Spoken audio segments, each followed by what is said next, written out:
네, 세 번째 얘기 들어보도록 하겠습니다. 이준석은 왜 녹취를 풀지 않는가? 라인 바이 라인으로 이렇게 녹취가 까지면서 너무 모든 포인트가 이라는 요소에서 한 포인트를 끄잡아냈기 때문에 그 포인트가 모든 것인 마냥 이렇게 말하는 것들도 사실은 잘못된 거고, 그 전체 그 흐름이 있고 그 포인트가 100 중에 1이 될 수는 있는데 100 중에 10도 될 수 있죠. 근데 100 중에 100은 아니라는 거예요. 그런 것들을 우리가 계속 좀 냉정하게 판단을 하면서 가야 될 것 같습니다. 네, 한번 들어보면서 가보겠습니다. 오히려 공천 관련해서 나랑한 대화들이 김건희 갖고 있는데 여기 통해서 이 어준서가 하는 부분이 왠지 김건희 여사일 것처럼 보입니다. 네. 이준석 의원이 김건희 여사와 통화를 했던 부분이 있다고 얘기를 하고 있죠. 그 폰을 백업을 안 시켜놨어요? 아니 그 폰을 백업을 안 시켜놨어요 라고 얘기를 하죠. 아니 왜 그 폰을 백업을 안 시켜놨어요? 이 얘기를 하면서 무슨 생각이 들었을까요?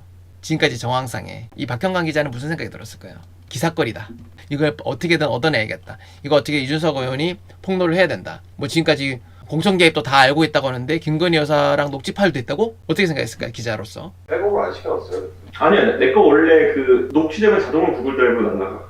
아니 그러니까 다른 것들 전 폰에. 근데 2022년 6월부터 그러니까 녹취는 있어 전부 다. 2022년 6월부터 녹취 다 있어. 녹취 다 했다고 했죠. 박형관 기자의 마음이 어땠을까요? 녹취도 다 했죠. 공천 개입 확신한다고 했죠. 그때 뭐 제가 사실 박형관 기자도 인간이기 때문에 제가 생각해도 이렇게 이거 들었을 때 녹취도 다 있고 공천 개입 확신했다 생각한 걸 이거 다시 들어봐도 똑같이 생각할 수 있어요. 그러면 김건희 여사에 대한 증거를 다 갖고 있잖아 라고 이제 여기에서 이제 뚝 뛰어넘는 거죠. 근데 여기에서 이렇게 뛰어넘기 전에 아까 제가 얘기했던 그런 부분들을 봤을 때 이미 본인은 아니라고 생각하고 지금까지 걸로 할 수 없다고 얘기를 했고, 그래서 이 김건희 여사 자료에 대해서도 사실은 여기 스토브리그에서 또 얘기를 했죠. 그 부분을 또 잠깐 들어보실 텐데. 근데 이제 뭐 김건희 여사와의 뭐 통화나 이제 뭐 텔레 메시지 같은 걸 갖고 계신다고 하신 건가요? 제와 김건희 여사요. 네. 공천에 관한 거는 제가 연락해가지고 아니 그 어떤 사람이 그때 사모님을 불렀어요. 사모님 이름 팔고 다니던데 이 사람이 하는 말이 맞습니까? 그러면은 제가 얘기하는 건 다 문제되지 않는 얘기들이죠. 그러니까 이렇게 얘기했죠. 그러니까 갖고 있다고 했는데 그거에 대해서 여기서 스토브리그에서 얘기를 했고, 제가 갖고 있는 거는 다 그 문제가 될 만한 여지가 별로 없는 거다. 그리고 이제 누구누구가 이제 김건희 여사님 뭐 팔고 다니는데 그 얘기 맞느냐라고 직접 물어봤고 아니다라고 얘기를 하니까 그거에 대해서 얘기를 할 수는 없다고 얘기를 하죠. 이 부분에 대해서 얘기를 했고, 그래서 사실은 이거 가지고 계속 이제 얘기를 하시는 분들이 계실 텐데 여기에서 이준석 의원은 이제 이미 해명을 했고, 그리고 이 녹취 파일들도 뭐 이런 것들이 좀 주류다라고 얘기를 하는 거랑 이제 마찬가지입니다. 다 문제되지 않는 얘기들이죠. 그러니까 전혀 아닌데요. 뭐 이런 거 그러니까 이제 전혀 아닌데요 뭐 이런 거라고 했습니다.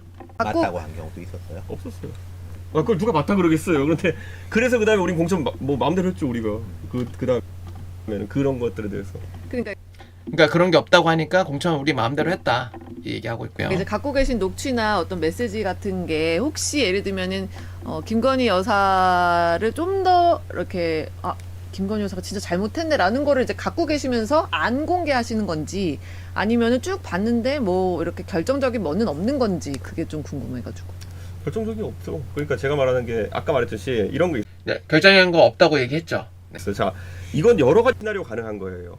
예를 들어서 김건희 여사가 실제로 영향을 미쳐가지고 윤태곤을 예를 들어 어디 화성시장에 공천 주려고 했다 이랬을 수 있어요. 그럼 제가 전화해요. 혹시 윤태곤이라는 사람이 당신 이름 팔고 다니는데 네. 지금 맞냐 그러면 아니라고 하잖아요.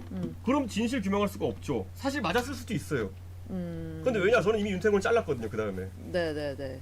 그러니까 이거는 단순히 논리적으로 보면요, 될 수가 그걸 입증할 수 없는 구조예요. 실제 윤태곤을 주려고 노력했을 수도 있어요. 또 증명이 안 되잖아요.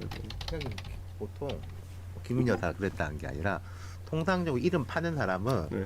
확인을 못할 거라는 자신감을 가지고 네. 팔잖아요. 제가 이제 우리 정유명한테 내가 여기 윤 회장님이랑 나 윤 씨잖아. 어떤 사이인지 알아? 라고 하면은 윤 얘를 회장님한테 집어도 전화해가지고 아세요? 라고 물어보지 않을 거란 내가 전제하에서 그렇지. 하는 건데, 못 물어보지. 네. 그걸 이제 경우에 따라서 간접적으로 확인하는 경우들도 있잖아요. 그랬을 때 무슨 소리냐 라고 나오는 게 대부분이고, 또 어떤 경우에는 뭐 내가 잘 아는 사이 맞긴 맞아. 그러면 이제 덜커덕인데, 그럼 잘 아는 사이라고 했을 때 그 사람이 실제로 힘을 썼느냐 또 다른 이야기인 거고. 예, 여러분들 그 지금 한 분이 나가셨는데 그 설득을 잘 시켜주시면 좋을 것 같아요. 예. 이준석 까는 사람들도 들어오라고 일단 올린 거예요. 예, 어떻게 보면. 네.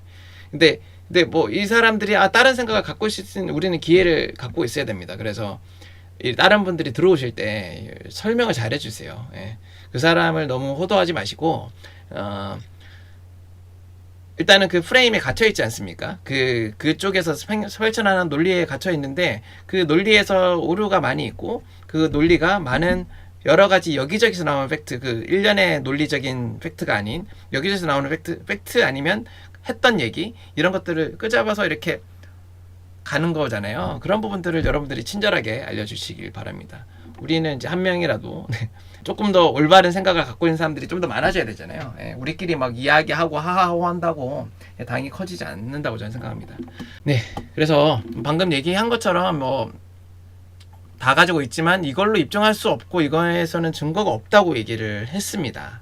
뭐 결국에는 신인규든 지금 저런 이제 좌파 방송 쪽에서는 이거에 대해서 갖고 있는데 왜 안 하냐 하는 얘기를 계속 하고 있어요. 갖고 있는데 왜 안 하냐, 녹취를 갖고 있는데 안 하고 그 한동훈을 살리기 때문에 안 한다고 하고 뭐 이 얘기를 계속 돌고 있죠. 돌고는 하는데 이게 좀 참 안타깝다 생각이 들고요. 네, 그래서 요 댓글도 한번 좀 읽어보고 또 그 다음으로 넘어갈까 싶습니다. 그 뭐 나미님 한번 댓글 한번 잠깐 읽어보면 명태균을 계속 사장님이라 친항하는 태도도 이준석은 지금 사태를 맞은 겁니다. 뭐 그렇게 생각할 수도 있죠. 네.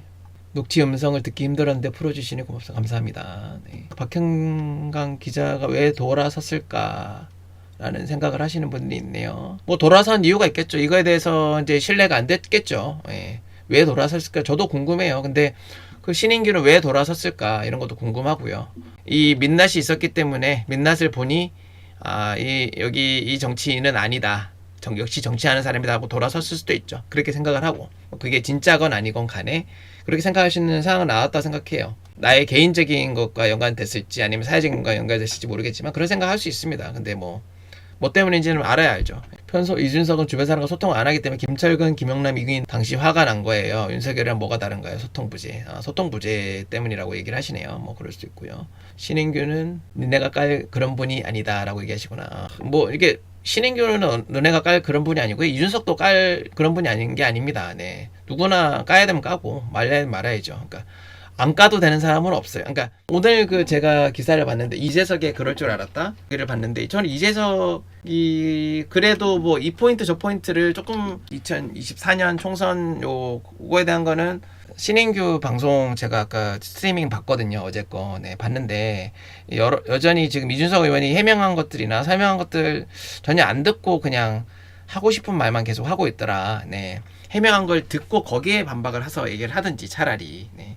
그렇게 하면 좋겠고 거기에서 사실은 아쉬운 거는 이제 뭐 이준석 의원이 뭔가 이렇게 뭐가 잘못됐고 이런 것들을 얘기를 하는 건 할 수 있는데 감정이 섞인 듯한 얘기가 계속 나오는 게 좀 안타깝습니다. 네. 신인규 자체가 제가 최근에 나는 국대다 보면서 그때는 조금 더 슬림했구나 생각이 들고 뭐 그거랑 별개로 얘기도 잘하고 그때 조금 더 냉정하고 객관적으로 차분하게 얘기를 하더라고요.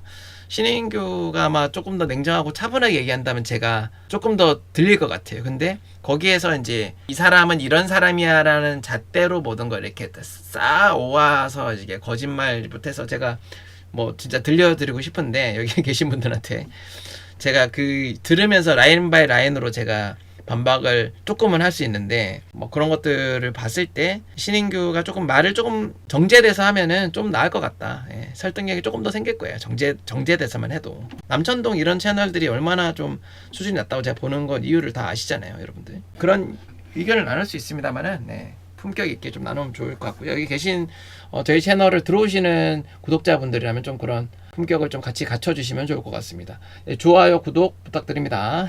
저는 이제 뭐 이준석 의원도 그렇게 막 무조건 그러니까 믿고 이렇게 지지해주는 것도 좋은데 조금 아니다 생각하는 건 자유롭게 얘기를 나눠주시면 좋을 것 같아요. 내 생각에는 이런 건 좀 아닌 것 같아. 내 생각에는 이런 것들은 좀 그러니까 내 개인적인 생각이라는 거니까 내 개인적으로 내가 살았던 삶과 연관했을 때 아닐 수도 있는 게 있죠. 예. 뭐 싸가지 없다가 싸가지 없다는 정도까지는 아니더라도 그래도 말을 좀 예쁘게 하면 좋을 것 같아라고 생각을 할 수 있거든요. 예, 은하수님 국회의원 이준석으로 남을 거면 애초에 당 지지도 안 했습니다.